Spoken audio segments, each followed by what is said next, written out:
Hello, hello, hello, hello. What was the reaction of Jony Ive's partnership with Ferrari? Ferrari. Wait, so I think mic wasn't working. Oh no. Oh no. I actually shared so many interesting things. Okay, let's see.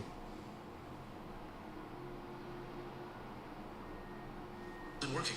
Oh no.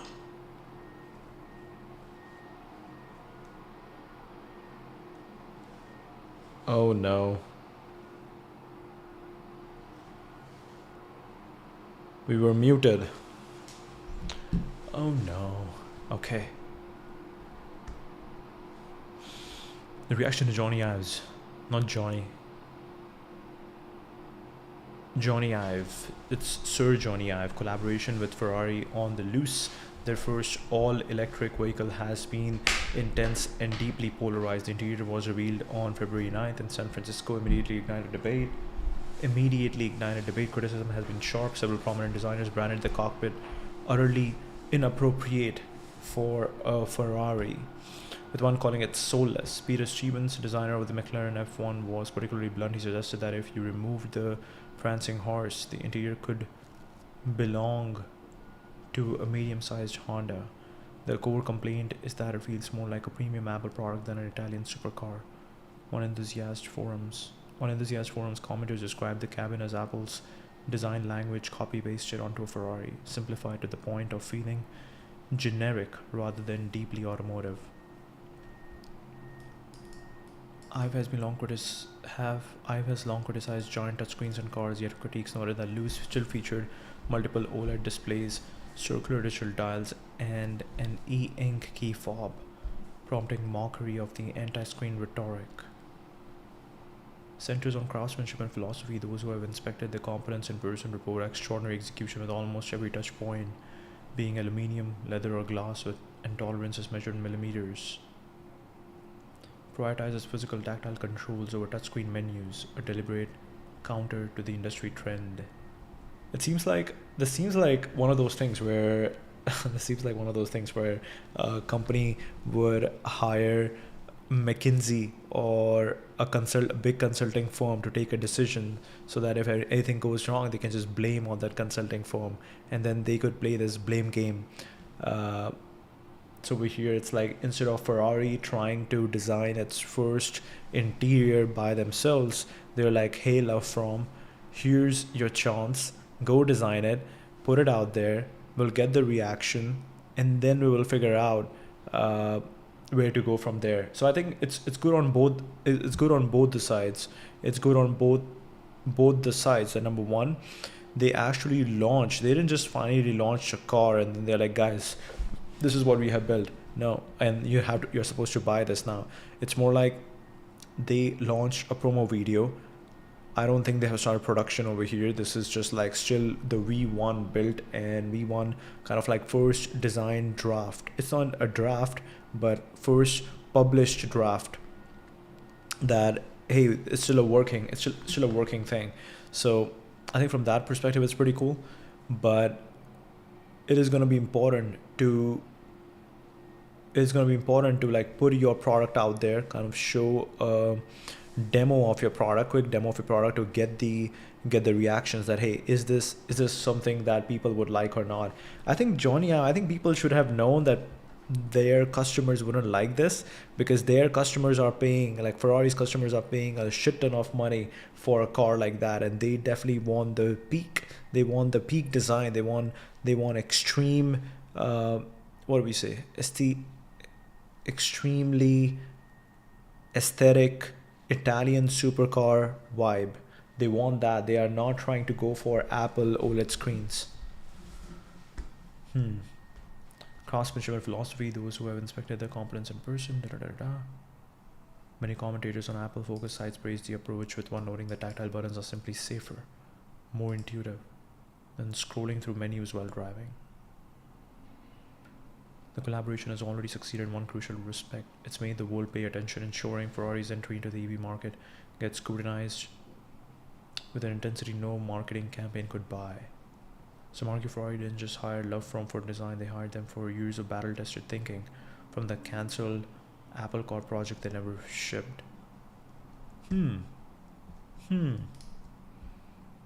Battle-tested thinking from the cancelled Apple Car project. I'm not sure if Jony Ive was working on the Apple Car. Was Jony Ive working on the Apple Car project? Claude is gonna be like, hey, it's not Johnny, it's Johnny.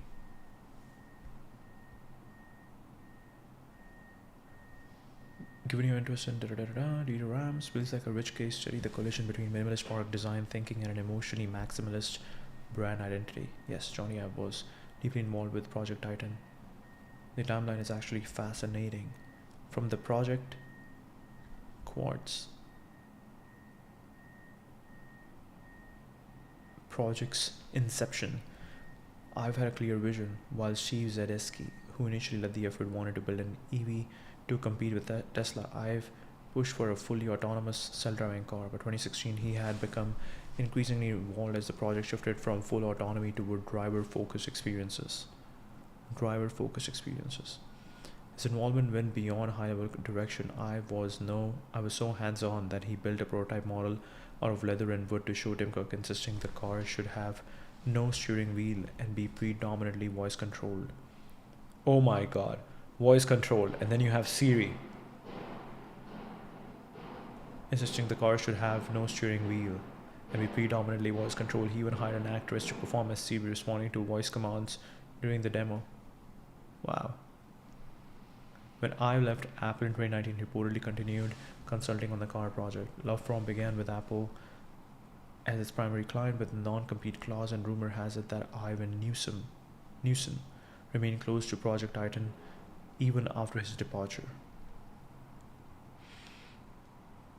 Then 2024, Apple killed the project entirely. What makes Ferrari lose so compelling is that it essentially represents the resurrection of that thinking. Developing car interior concepts as a company with unlimited resources, and then got to actually build one at a different company that had both the resources and, crucially, the manufacturing capability Apple never developed. The man who killed the headphone jack and spent 2 decades eliminating physical buttons is now championing tactile controls and arguing against touchscreens in car. Context really does change everything when you're moving at. Wow, that is interesting. Right? There's definitely a different design language between phones and between cars. In cars, it's more about safety. But again, we are moving towards full autonomy. So why is Ferrari launching? Yeah. It's interesting. It's a very crazy bet right now. I'm looking at my iPhone right now. This was designed. And I think that is very interesting. Like, Jony Ive doesn't even have to stay at Apple now.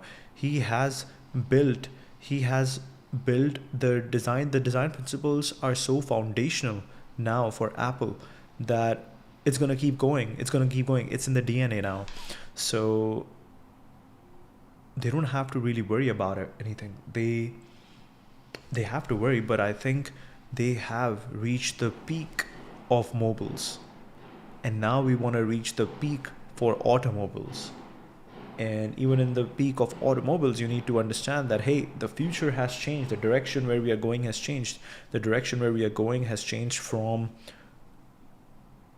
a driver in the seat to self-driving. Even when Tesla is betting on things like this, when Tesla is like, okay, we're going to shut down the production of Tesla Model S, we're going to shut down the production of Tesla Model X, and we are solely focused on 3Y and now Cybercab, you kind of get an understanding that what is happening. But I think Ferrari, one thing is different. Ferrari has a legacy. They should actually really stick with that legacy, and they should they can still bring cars out, because people with money, they are still going to go for Ferrari just for the experience of a Ferrari. So that is still going to happen.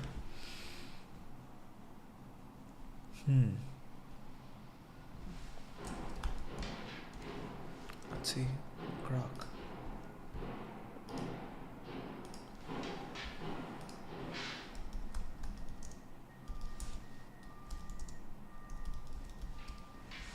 Ferrari electric vehicle. Let's see. Okay, it's pretty much creating Ferrari loose.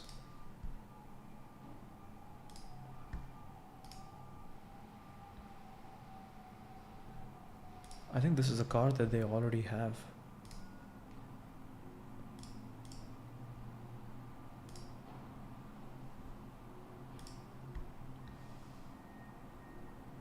Oh no. Oh no. This Ferrari is starting to look very much like Model Y. Yes, this is the car they already have.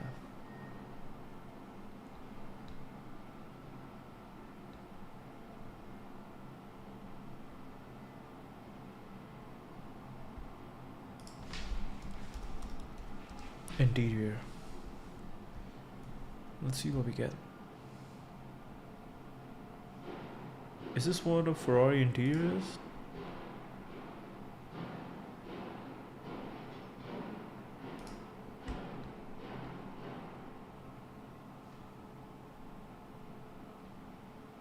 Yeah, this is bad.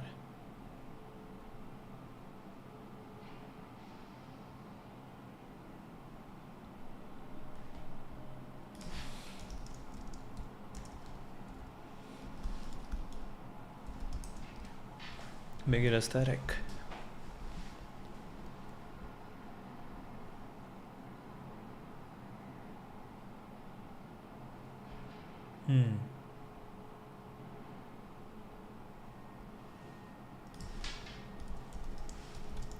Embed the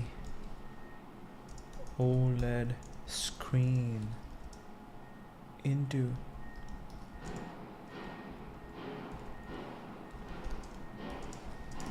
the body of the car. Let's see what happens now.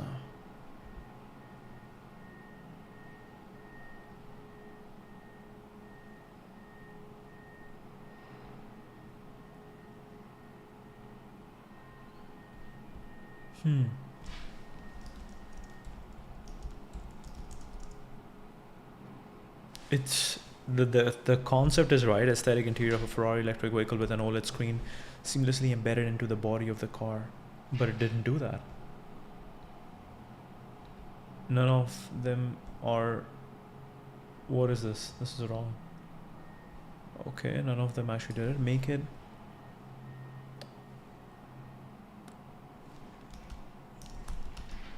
luxurious.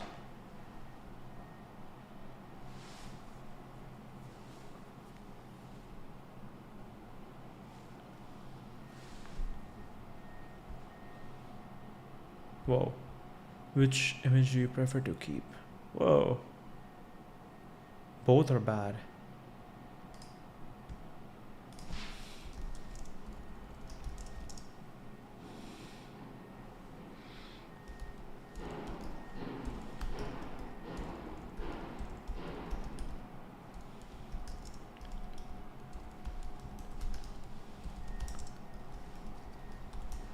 Make it European aristocratic aesthetic.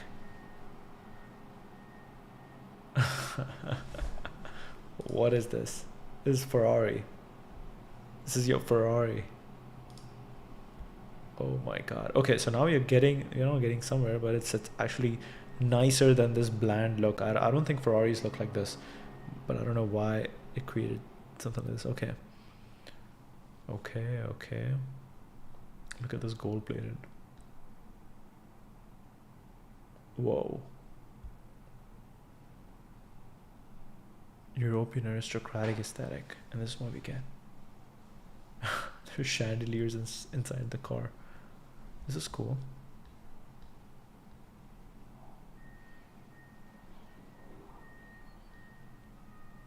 Wow.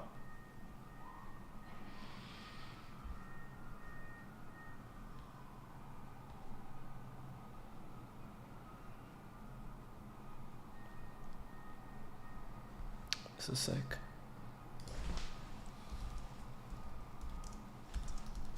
Make it self-driving.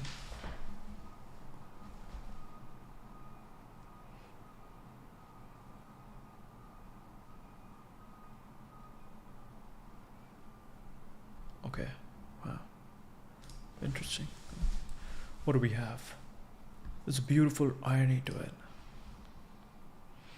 Did Ferrari and Jony Ive just built the Apple car?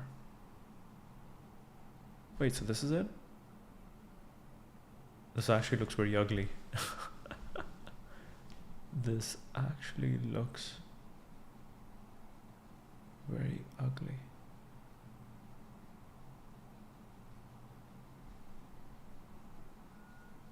Wait, this is it?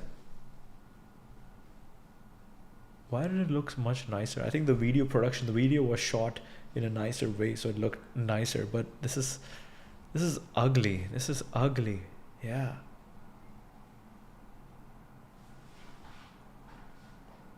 It's definitely not Ferrari. It's definitely not Ferrari. Wait, is this the same Jony Ive?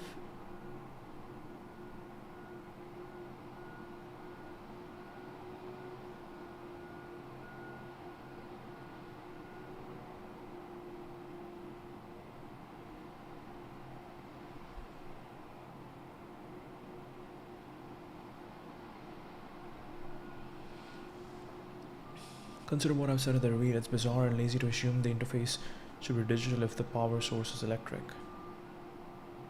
This is the man who killed the headphone jack, who removed every port from the MacBook, who spent 20 years eliminating the physical buttons, physical connections, physical everything, and now he's arguing that physical controls matter, that tactility is essential. Bro, that's a different context. It's car. It's not. It's not. Okay. Some light on the face. Let's see if this makes any difference. Who removed every port from the Mac, spent 20 years eliminating physical buttons, physical connections. Maybe the context really does change everything. A phone lives in your pocket, you can look at it. A car moves at 200 kilometers per hour. Looking away kills people. Or maybe Ive has simply evolved. Physical interfaces weren't the enemy, bad physical interfaces were. Give Ive the freedom to perfect a toggle switch, to make a dial that clicks with precision, to create a button that feels inevitable, and he will choose physical every time.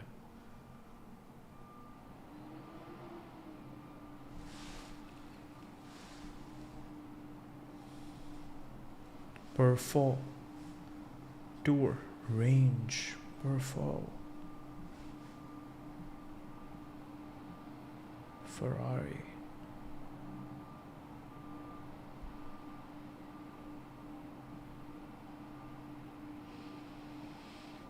As the project shifted from full autonomy toward driver-focused experiences.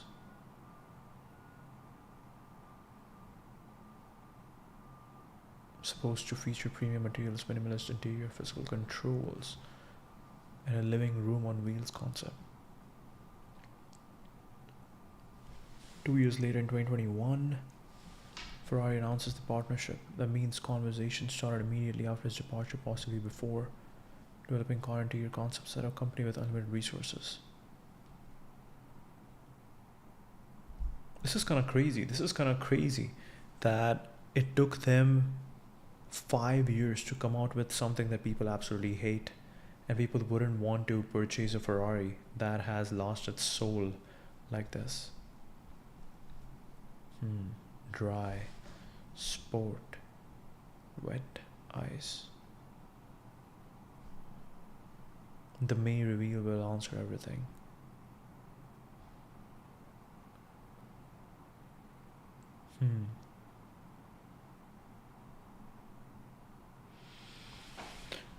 It's outsourcing credibility as much as design. When people inevitably say that doesn't look like a Ferrari, Ferrari can point to LoveFrom. Exactly. This is the concept of hiring a consultancy firm. Big companies hire consultancy firms so that if anything goes wrong, they can blame it on them, and people can get confused that okay, so whose problem it is, blah blah blah, and then nobody gets the blame. Can point to LoveFrom and say, well, exactly, they have purchased permission to break from tradition by hiring people with no Ferrari's tradition to break from. The prancing horse gives LoveFrom Legitimacy in automotive circles. LoveFrom gives Ferrari legitimacy in technology circle. It's a perfect exchange. Deeply skeptical of electrification. They need to signal that the loose represents something generally different, something beyond electrified. 296 GDB. So they hire the two most famous industrial designers on earth who happen to have spent years thinking about this exact problem at a different technology giant.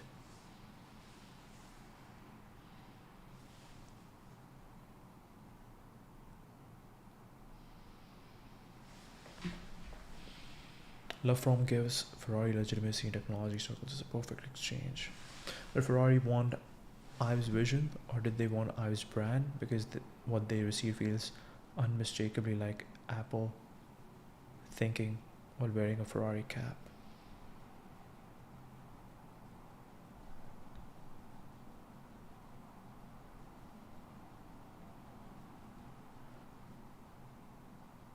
Right now we have only seen the interior, which is LoveFrom's natural domain, screens, materials, ergonomics, spatial relationships. The exterior is different. It has to work in a Maranello showroom next to a 12 cylindry and an SF90. It has to look fast while standing still. It has to carry 79 years of design language forward into an electric future. Can Ive do that?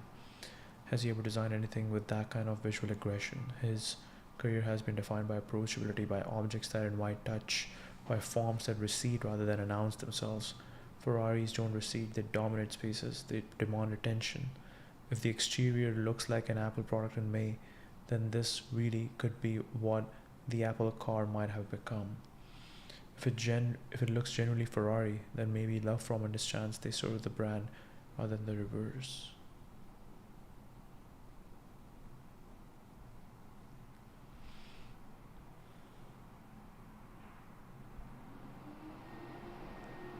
Reveal something bittersweet about the Apple car that never was. I think what's also happening is that Ferrari is trying to enter a lower tier market, a mid market. So they are not actually building something which is luxury. They are building this specifically for a lower tier product, because that's the market that they want to enter. The loose interior is stunning. It's also a monument to why Apple car would have most likely been an operational nightmare, given that Apple is an automotive company. Finally got to build his car, he just needed Ferrari to do the hard part. Quotes from Jony Ive. Oh, Jony Ives, not Jony Ives, it's Jony Ive. It's not Ferrari. Claude is sometimes gonna get mad at me. They're like, why can you spell the things right? It's Jony Ive, no H, no S. Simplicity is not the absence of clutter. There's a consequence. That's a consequence of simplicity. Simplicity is somehow essentially describing the purpose in place of an object and product. I think that is very important. Like, that is something, like, context has totally changed now for Jony Ive, because it's like at Apple, it's like, how do you make this thing as simple as possible so the product doesn't stand out? People can go really into the work that they want to do. With Ferrari, the concept is different. Ferrari is a luxury product that demands attention. It's not just utility. It demands attention. Very interesting. True simplicity is, well, you just keep on going and going until you get to the point where you go, yeah, well, of course, where there is no rational alternative. Yeah, like when you look at this phone, that is true, that is just a slab of glass, and then it's all about what you want to do with it, what you can do with it. Very interesting, very interesting. But a luxury car is not utility. It demands attention. People wanna look at it. You want people to look at it. You want people to appreciate its beauty, the curves. True simplicity is, well, you just keep on going. Actually, I'm curious. So see, okay, now, so we can see that how Jony Ive right now is here talking about simplicity, removing the things and stuff like that. Now it'd be cool to see that philosophy of the head of design at Ferrari. Who is the most iconic designer at Ferrari over the years?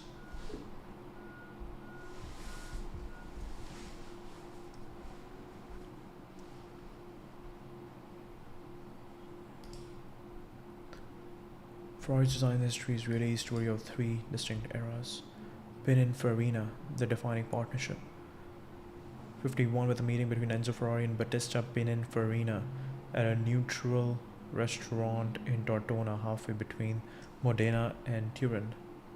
This became one of the longest and most consequential. I know Pininfarina is interesting because Mahindra actually partnered with Pininfarina.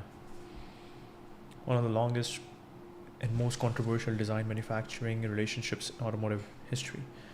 Under Sergio Pininfarina, Battista's son, the firm shaped virtually every iconic road-going Ferrari for over half a century. Leonardo Fioravanti, the individual genius within Pininfarina. If you had to name one person, it's probably Fioravanti. He created the Ferrari 365 GTB, the Daytona. Radically new shape that replaced rounded looks with sharp angles, launching Ferrari's road cars into the modern era. Rosso Automobili. He then designed the Dino, the 512 Berlinetta Boxer, Magnum, and what many consider the most beautiful Ferrari ever designed, the 288 GTO. The 288. We need a photo of all these. Why is Claude not giving me photos?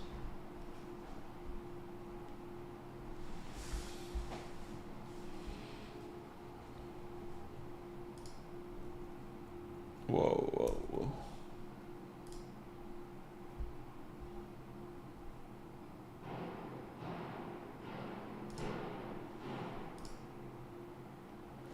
So this is the most beautiful Ferrari ever designed. No, not you. Not you. Maybe you. But this one looks old and iconic. Yes.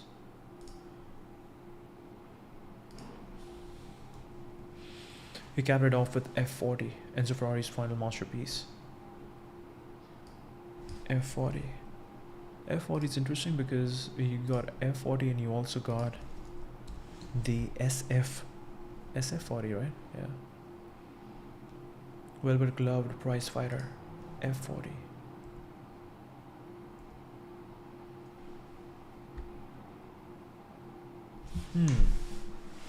It's interesting. If you go back into Ferrari, this is how Ferraris used to look like.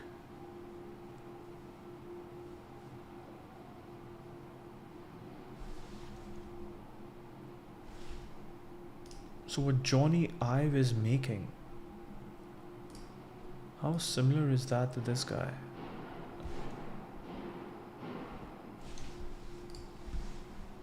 What change? Still spoken sentences, spoken exclamation marks.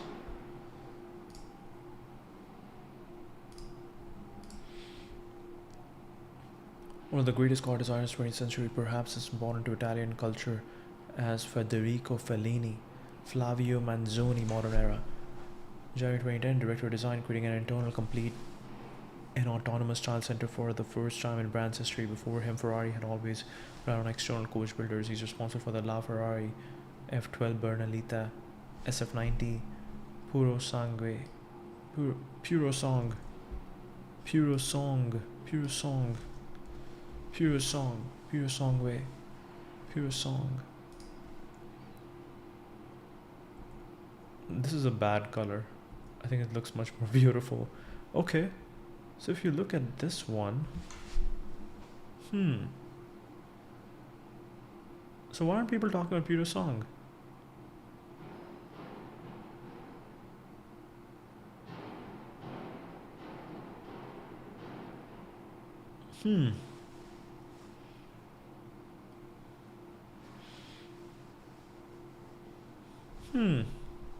It's also not that beautiful.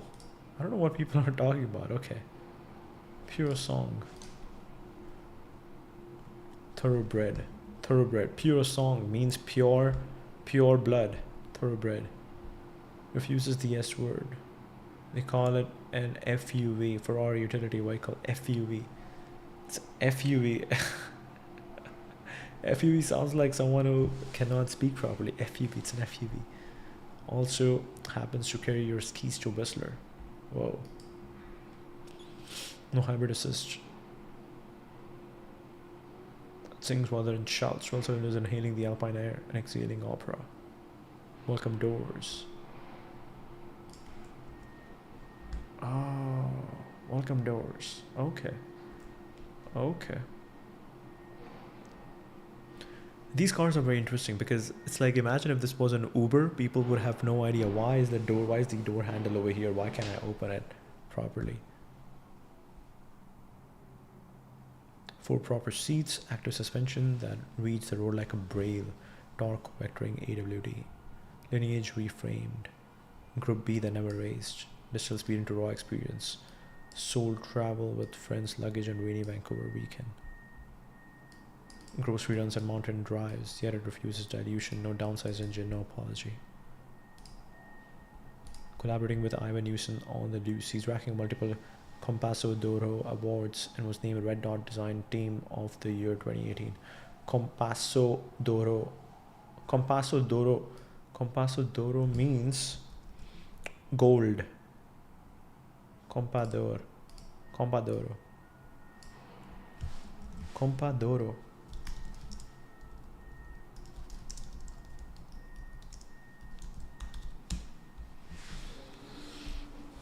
Golden Compass.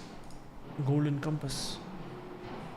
The interesting tension with the loose is that it represents a 4th chapter and external designer being brought in again, but from technology rather than coach building.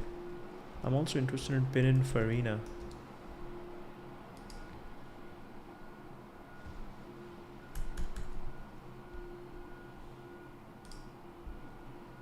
Jazz Tensei, designed by Pininfarina. It's pretty much Ferrari. You have designed a Ferrari. Classiche, automotive architecture, mobility and transportation, nautical park design, wind tunnel. What is this? Oh my god. What is this? We move dreams, we brave, we inspiring. Global icon of Italian style, Pininfarina is renowned for his extraordinary ability to create timeless beauty. Artist and community to international service group, representing the pinnacle of automotive style, consolidated presence in product and experiential design architecture.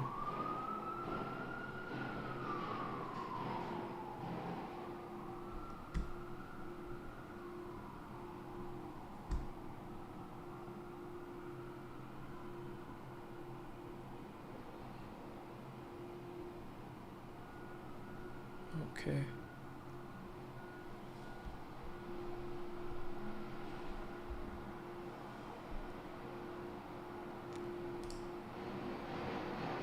Morgan. This looks nice. It looks really nice.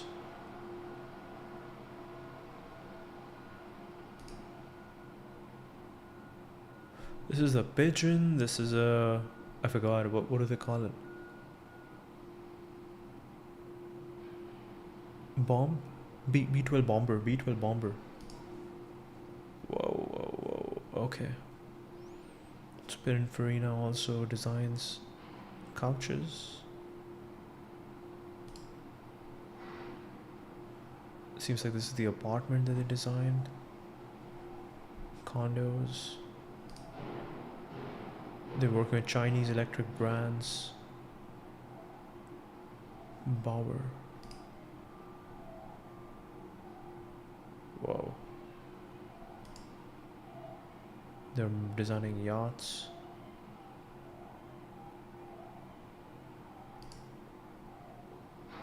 Photo. They're designing these boots. Okay. Yes, these boats are beautiful. Designing scooters. Apartments. This looks really nice.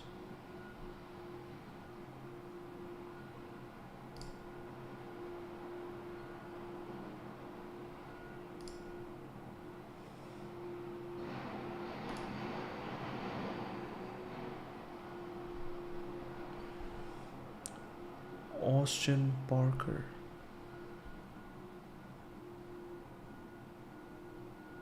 Looks good. Looks pretty good. Whoa.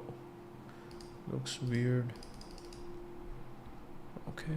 Automotive. Architecture. Mobility. Nautical. Pininfarina class. Sheesh.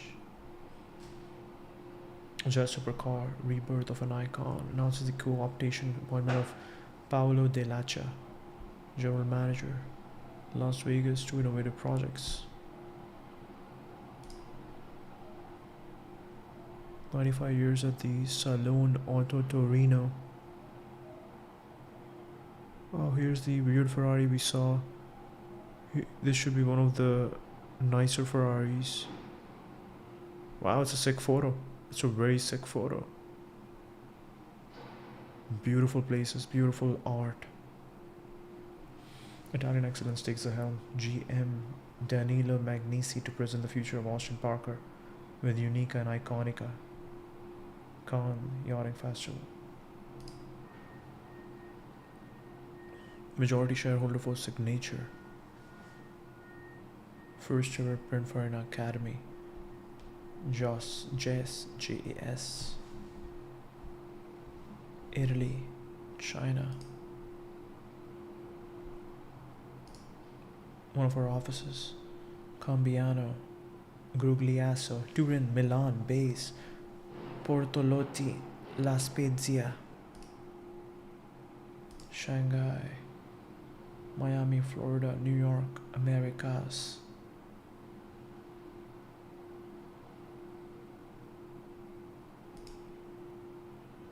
Munich, Germany. Really cool. Really cool. Flavio Manzoni. It's very interesting how slowly you read about things and it's like your world expands. You are exposing yourself to more and more that's happening. It's really cool. Germany. Americas. Italy. In Italy, there's so much stuff. La Spezia, all that stuff. Okay. So now what we are really curious about is, this might be the last thing. So quotes from. So here's the guy who designed the latest Ferrari. So now we want to know that, okay, so what is the design philosophy of Ferrari? Let's see. Flavio Manzoni's most compelling quotes use, there's a depth here that goes well beyond typical automotive design talk on design versus styling. Design is not styling. It's an integrated project. I have to think about the product's content and also the form which is linked to it. If you work on a shape trying to emphasize certain lines because you want to achieve a fashionable effect, this is styling. And this doesn't fit the Ferrari philosophy. Ferrari is design. If you work on a shape trying to emphasize certain lines because you want to achieve a fashionable effect, this is styling. And this doesn't fit the Ferrari philosophy. Ferrari is design. Design is not styling, it's an integrated project. I have to think about the product's content and also the form which is linked to it. Content and the form, everything is linked to it. We avoid superficial and decorative styling because we always need to reach a design consistency. We avoid superficial and decorative styling because we always need to reach a design consistency. I think this is very interesting. This is what people call as design. Design doesn't just mean how it looks like. Design is solving the problem in a beautiful way. On constraints as creative fuel. If you think of constraints as a problem, then the end result will be compromised. But if you think, okay, this is something that forces us to do something different, then it becomes a huge opportunity to say something new. If you think of constraints as a problem, then the end result will be compromised. But if you think, okay, this is something that forces us to do something different, then it becomes a huge opportunity to say something new. Engineering is a thing of beauty, and therefore it should be translated in a beautiful way. Engineering is a thing of beauty, and therefore it should be translated in a beautiful way. On the past and the future, the duty is to never forget the past, but never be a slave of it. The duty is to never forget the past, but never be a slave of it. A new icon should be born from new ideas and concepts, something unexpected and not a mere reworking of past icons. I think this is very interesting. The duty is to never forget the past, but never be a slave of it. What he's basically saying, I think I think it's good for Ferrari to also put something like this out there and just as a video to get people's reactions. And two things are going to happen. They are going to slowly fix it, and also people are going to slowly adapt to it. So both the things are going to happen. Both the things are going to happen in one hand, or hand in hand. And I think that is something interesting. It's just like a new GPT model, a new Codex model, a new LLM model that comes out. People for 1 week, they're like, this is amazing. And then suddenly they forget about it. And even Dario Amodei, in his recent podcast with Dwarkesh, he's like, I am surprised that people are not appreciating how close we are to where we want to get. And that is true. But if we are so close to getting where you want to get, what should we do? How should we be spending our times? There's so many people over here. I'm seeing so many cars over here, so many people over here. How should they be spending their time if Singularity is here? The duty is to never forget the past, but never be a slave of it. A new icon should be born from new ideas and concepts, something unexpected and not a mere reworking of past icons. The retro design trend has become overused. Every company was making retro products. For me, this was very bad because I wanted to design the future. Very interesting. Maybe future was never a design. Retro was supposed to be retro. Retro is the design. And future is how it works underneath. But retro pretty much cracked the design. The futuristic might just mean more angular, more it's very interesting. For me, this was very bad because I wanted to design the future. He quotes Constantin Brancusi as his team's mantra. Simplicity is a complexity resolved. The surface covering of all the mechanical and technical parts is not to be intended as a simple cloth, but as a puristic and clear body ready to explain its organic root and matrix. On creativity and cross-pollination, creativity for me is the ability to see beyond relationships where they still don't exist. Creativity for me is the ability to see beyond relationships where they still don't exist. When I design a car, I don't sit around and stare at other cars. I need to be inspired by something tangentially related. It's a kind of serendipity philosophy. I don't sit around and stare at other cars. I need to be inspired by something tangentially related. It's a kind of serendipity philosophy. Very interesting. I think this is again something we heard from TVPN, that if you are in a media business and if you want to grow that business, you don't just copy your competitors and other people in the field. You go to totally different tangential areas and you pick inspiration from there and then you put over here. That is like true remixing of ideas, and that's where you can really have fun. That's where you can really have fun. Otherwise, you might be just in this race of copying each other and not bringing anything new to the work, new to the art.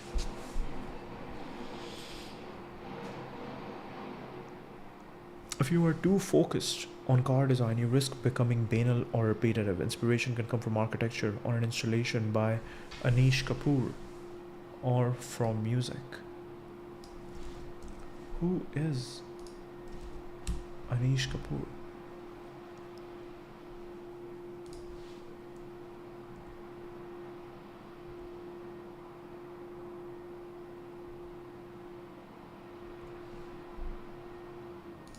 Whoa.